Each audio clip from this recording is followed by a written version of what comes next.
janë thot disa gjëra që na mëson Islami për të zbatuar në përditshmërinë tonë në thjesht në përditshmërinë tonë për të larguar stresin edhe anksin. 1. Falje 5 kohëve të namaz. 2. Ushqimi me kohë dhe me rregull. Vizita e familjarëve, farafisit, normal, respekti prindërve. 4. 5. Bamirësia. 6. Ndihma ndaj reciproke në punë të mira. Vepra vullnetare, po flas kështu në përgjithësi. 7. Mos më marr me punë të hallkit. Më marr me punë që takojnë. Zakonisht njerëz që merren me punë të tjerë gjithmonë kanë stres dhe janë të prekupuar. Për shkak se kanë harruar vetveten. E mirë ai që harron vetveten. E mirë ai që e ka harruar vetveten, e lumi ai që e pastron vetveten. Zoti thot Kur'an, qad aflaha man zakka, ka shpëtuar që pastroi vetveten dhe u mur me vetveten e vet. Pra kjo ka shumë rëndësi. Dhe këto pika, duke shtuar edhe disa pika tjera, për shembull, të jemi më afër ushqimeve kuranore, ta quajmë ashtu. Kur them ushqime kuranore, për shembull Kur'an përmendet shega, përmendet mjalti. Yakhruju min butuniha sharabu mukhtalifun alwanu fi shifa'un lin-nas, Zoti në Kur'an për bletën, kemi lanë ilash në barqet e tyre për bletën. Ushqimi i shëndosh. Më herët e përmenda dhe sportin, pra vrapimin, për shembull atletikën, notin.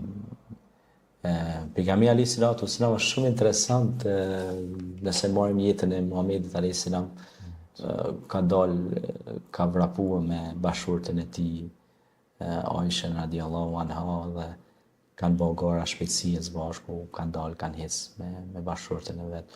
Sot me bë me dalë, për shembull me gru, hoxha ko ka tranu ose mësuesi se po di çka. Po do të thonë janë bërë çaq utopik, janë bërë këta njerëz, thu veti këta janë meleq, ose janë ku e diun evliat e Perëndis, po ku ti qysh në realitet janë kurkun hiç. E kështu që kjo është pjesë e jetës tonë, të kalosh momentet mira me nanën, me bashkëshorten, me motrën, me vllaun, me njerëz të gjakut të afërm. Pra, kjo është shumë e rëndësishme. Për shembull, ne kemi pas raste, kemi organizuar dhe me familjet tona, kemi dalë mal, bjeshk, kemi marrë topin, kena lujt. Ne jemi njerëz, jemi fali, kemi marrë sexhadër, natyrë, ajri pastërt. Kemi buzëqesh me motrat tona, me vëllezërit tonë, me njerëzit e familjes, jemi kënaqur me vetë, kemi kujtuar çastet e fëmijërisë mes njëri tjetrit. Kështu ishte edhe Muhamedi alayhis salam, kështu vepronte edhe ai.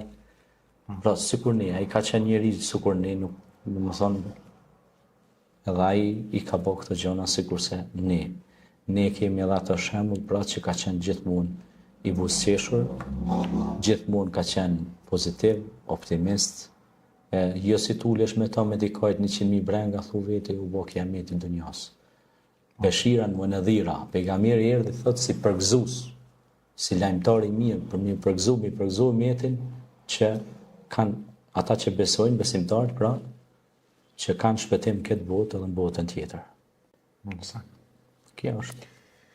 Mirë, unë falenderoj shumë, ishte shtjellimi një çështje goxha interesante, siç e thënë edhe në fillim të këtij bashkëbisedimi, është një problematikë që po prek shumë, jo vetëm shoqërinë shqiptare, por shoqërinë ose njerëzimin në mbar botën. Po shpresoj që do të ritakojmë në programet e tjera. Unë të falenderoj për kohën që ndave bashkë me ne sot. Faleminderit Avne, gjithsesi, pra me sa mujta me kuptu nga gjitha pyetjet që me bën një rikapitulim kështu në tërësi,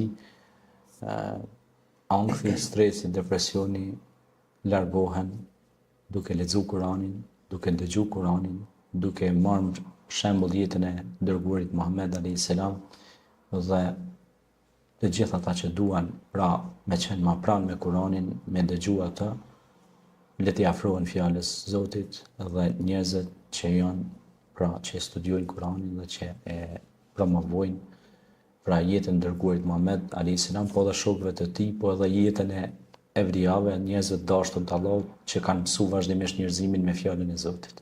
Kjo është. Ma shumë leftë. Faleminderit.